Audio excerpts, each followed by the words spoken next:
Hello, everyone. Welcome back.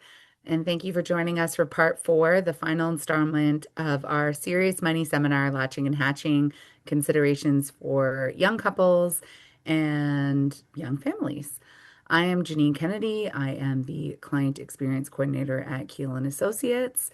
And I am once again joined today with Geoffrey Sgarbossa, a certified financial planner, part of our wealth advisory at Keill and Associates. In today's session, Jeff will be discussing our final two topics, which are major goal planning and legal considerations. These are important aspects of building a strong financial foundation and ensuring you and your family are prepared for the future. Welcome, Jeff. Thanks for that, Janine.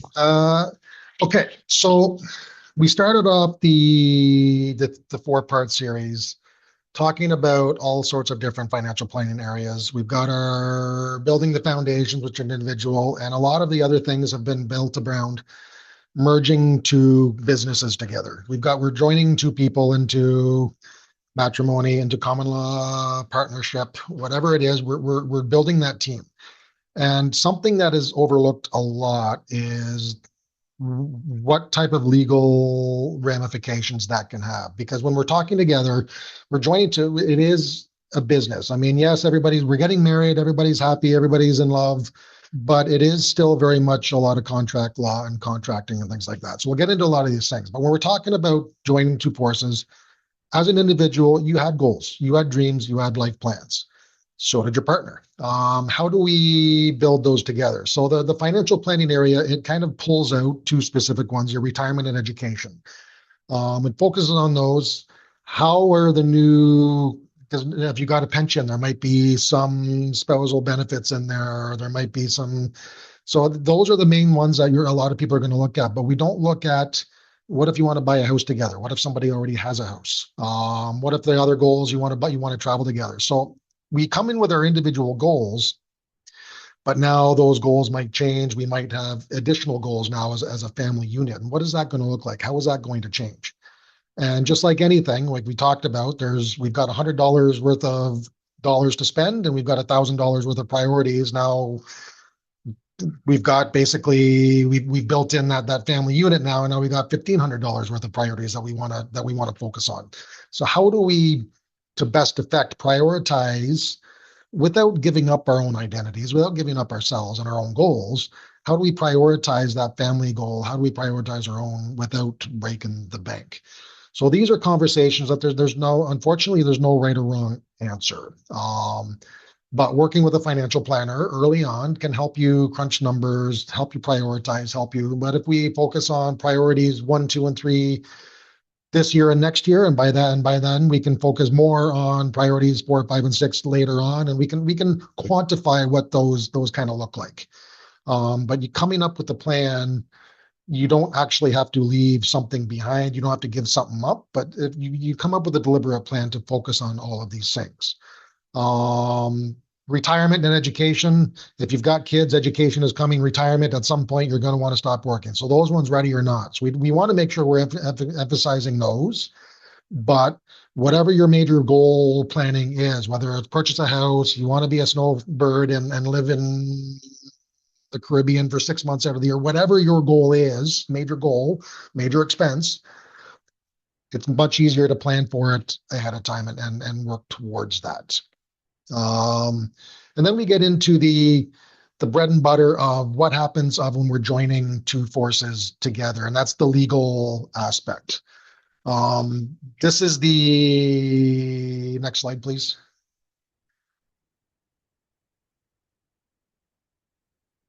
This is the one that tends to get overlooked a lot. So I want to take a little bit of time and go over kind of what is common law versus married. What happens with the assets? What happens with because this is something that nobody really thinks about when they're getting married. They're thinking about that wedding day. They're thinking about the honeymoon. They're thinking about, but what does that look like now? And common law versus married. So the difference being is when you're married, it is a contract. It's a legal contract that is recognized in many different legislations in Canada. whether it be the family laws, whether it be the Income Tax Act, whether it be they're married is readily defined in pretty much every one of those acts. Common law, maybe, maybe not. And common law is not so black and white, cut and dry. So that's where a lot of things where you need to kind of look at. So if you become a common law, when do you become in law? So your province will deem you common law after a certain amount of months or years. ACRA might have their own requirement. Your employer might have a different timeline where they're not going to recognize you as common law. So all of these different legislations, all of these different creditors, all of these different laws are going to recognize common law a little bit differently. So you need to make sure that you're aware of that. So, and if you don't recognize it properly, like we touched on it in the tax planning. So if you become common law after a year, you're living together, but you don't claim that with CRA, all of a sudden the tax credits and you can start getting pretty costly. Another thing where common law versus married is what happens if, unfortunately, like we talked about before, we're not planning for it, but it's becoming much more common nowadays. What happens if we separate a divorce? Common law separation and separation while married are two very different beasts. And it gets into all sorts of different things with that. So common law, like I say, it's much more willy-nilly, I'll say. I mean, there's no very clear-cut definition of common law in every jurisdiction, every legislation that you're talking about. So different treatments, different situations might have different answers. We're married, it's common. So with married, if you get divorced, you get divorced. Now, this is where one of the big ones that is that people don't really notice until it's too late is property rights. So property rights and separation of that property, while common law and married are two completely different things. So if you become married, you've got that contract, that contract and all the legislation, it recognizes various different matrimonial assets. The matrimonial home, these are recognized as matrimonial assets, and on separation, 50% it goes to each. 50% of the debt, 50% of the assets. This is not the case in every jurisdiction in Canada when you're common law. You have your assets, they have their assets, and common law, theoretically, your assets are still your assets. When you're common law, it's much easier just to kind of pick up, pack up, and go your separate ways, and no harm, no foul, nobody ever really knew. But what happens if I bring a house into this relationship? My spouse now lives in that house, has put a lot of money into it, has stay-at-home mom, raising kids, anything, whatever the situation is. But now we get separated. Technically in Ontario, there's no legal right for my spouse to get any of that house. And that's where we start getting into different laws. So we get into trust laws. We get unjust enrichment claims and constructive trust. The point being, you need to go and talk to the judge. You need to come up with actual, and that's where you kind of get into cohabitation agreements and marriage contracts, AAK, the prenups. The prenup is, as you see it on TV, it's not always just it's mine, what's mine is mine, and I'm keeping it. It protects it kind of preemptively while everybody's happy and getting along. You can come up with that plan. Should we become estranged? We don't like each other, whatever. We want to go separate ways. This is how we're going to preemptively divvy up the assets. So you come up with a much more fair and equitable way. In that way, the caveat there being you cannot contract out legislative obligations. So if something's written in law, you can't contract out and say, I'm not going to follow that law. You can't do that. So this is where you're talking to legal advice, getting legal advice and putting these documents in place is always recommended. But by having that initial framework with that cohabitation agreement, generally for common law, marriage contracts for married prenups, having them in place while everybody's happy, everybody's getting along, it can streamline a lot of those things if that separation ever were to happen. Another big one is your wills and estates and power of attorneys and healthcare directives. And a lot of people just assume that now that I'm married, the doctor can talk to me. My financial planner can talk to me about my spouse's accounts. My doctor can talk to me about my spouse's health stuff. And that's not the case at all. Just because you're married, that's a contract, but you still have to put in your powers of attorney. You still have to get your healthcare directives in place, naming your spouse as authority to be able to discuss on that point. And wills and estates, it's the same thing. So common law versus married. Sometimes there's the Income Tax Act allows for some rollover provisions for common law, just like married, but there's other provisions where a married might that matrimonial asset, especially if it goes intestate, there might be some different treatments if you're married versus common law. So make sure you know what I mean. Staying common law, getting married, it is very much a business decision and a financial planning decision that you need to make sure you know how this decision is going to affect all of these other financial planning areas that we talked about in this session and the previous three. Marriage versus common law, not the same thing. Married is very much more recognized. Common law, it's every jurisdiction, every legislation, every employer treats common law a little bit differently. And then blending families. This is becoming much more common now, where this seminar, it's focused more on that young family. We're early on in that Pathfinder phase where we're just getting jobs. We're basically don't have a lot of stuff to call my own, but I've got my body, I got my health, I can go and earn an income. Nowadays, we're getting into blended families where people are getting married when they've already had kids and marriages, and so we're looking into 40s, 50s, 60s, where people are actually getting married again. How does that blended family work in? So the wills and estates, that's going to have a very big. You want your current spouse to benefit, new kids to benefit, but how do you make sure that your kids from previous marriage don't get forgotten about? Have you updated your POA from the old spouse to the new spouse? You want to make sure that blended family, the things are getting much more complex now, where we want to make sure our new family is taken care of, absolutely, but we don't want to forget about our obligations from the old family, especially if they're minor children. And this is where we're getting into guardianship and minors and disabled dependents. You need to make sure that this is all laid out in your estate plan. Because if it comes time if you were to pass away, if we were to get divorced without all these things in place, there are some things in law that say this is how things are going to get treated, but it's not necessarily the way you want it to get treated. So blended families, especially, that's becoming much more common now, and it's adding a lot of complexities to your estate planning and your overall financial planning situation. So I think I've kind of hammered home married and common law is very different.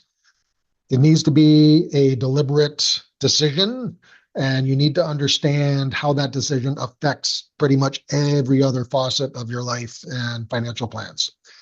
So with that, I'll stop going and I'll hand it back over to Jennyne to kind of close us out. Thank you, Jeff. You shared a lot of valuable information and provided a lot for people to consider. Um, I do have one final question for you. So a lot of couples, we're busy, we're buying homes, we're building careers, raising children. Often paying off debt becomes more of a priority than investing. And that can kind of become like a common practice for people. Is this what you would recommend? Recommend, maybe, depends on the situation, or not. So it's a common conversation that I have with a lot of clients where they say, well, why would I start investing when I've got all this debt to deal with? Every book that I've read, everything that I've read, everybody's recommending pay off the debt first and then start investing. And that is a strategy. Is it a good strategy? Maybe for some people, maybe not for others. So there's no one solution fits everything. But as a general rule, if we look back to the Pathfinder, to the kind of a few seminars before, we look at that Pathfinder. So we're early on in our career. We don't have a lot of dollars to rub together, but we've got a lot of debt. We've got a new house. We're just kind of very trying to make ends meet. But there's a few things that strategy kind of runs some risks. And if you never start investing, so if you look through the Pathfinder, it takes time for that compounding effect to really work. So if you're not putting a dollar in now, that's $1.50 that you're not going to have down the road, because it doesn't have that compounding effect. You're going to have to come up with that $1.50 yourself if you wait till later. So you're losing that benefit of that compound effect of getting that dollar working for you. Even, I mean, it might just be a dollar, but it's a dollar that you don't have to save down the road. Another problem is that we run into is there's always debt. I'm sure we've all seen it. We just basically paid off the car and the furnace goes. I've got a little bit of extra money. I won the lottery. I got a windfall from Christmas. I got $100. I got $1,000 from whatever, and all of a sudden I have to put new brakes on the car costing $1,000. It always happens. There's always a soup du jour. There's always something tugging on our obligations. There's always other priorities. If you don't make your long-term savings a priority now, even if it's not the major priority, you want to do something. There's nothing saying you can't do both. I mean, early on, you might focus a lot more on debt and a little bit less on the wealth accumulation. But as you start paying things off, and things will start balancing out to the point where we get more investments down the road, less debt down the road. But if you don't start investing, it's going to be there's a lot of conversations that we're having with 50 somethings where I'm coming up with very unrealistic numbers. If you want to reach your retirement goals by 65, you need to invest an amount of money that your budget can't handle. So now we need to start making. But if you've already got some money there, you're going to be better prepared for those goals, those major goals, those retirement, those long-term goals. So yes, you have to prioritize one or the other, but there's nothing saying you can't do both. Something is better than nothing, Yeah. essentially. All right. Well, that concludes today's final segment of our Part 4 Serious Money Seminar series, Latching and Hatching Considerations for Young Couples and Families. As always, we would just like to remind you that the information discussed throughout the series is general in nature, and it's not intended to be construed as legal, tax, or formal financial advice. If you would like to discuss your own financial plan or make a financial plan and explore how our team can help you work towards your goals, we welcome you to contact our office. Our general office email is info@keillandassociates.ca, and you can absolutely schedule a complimentary discovery meeting with one of our wealth advisors. Thank you so much for joining us, and we hope that you found this series informative and valuable, and we look forward to connecting with you. Take care.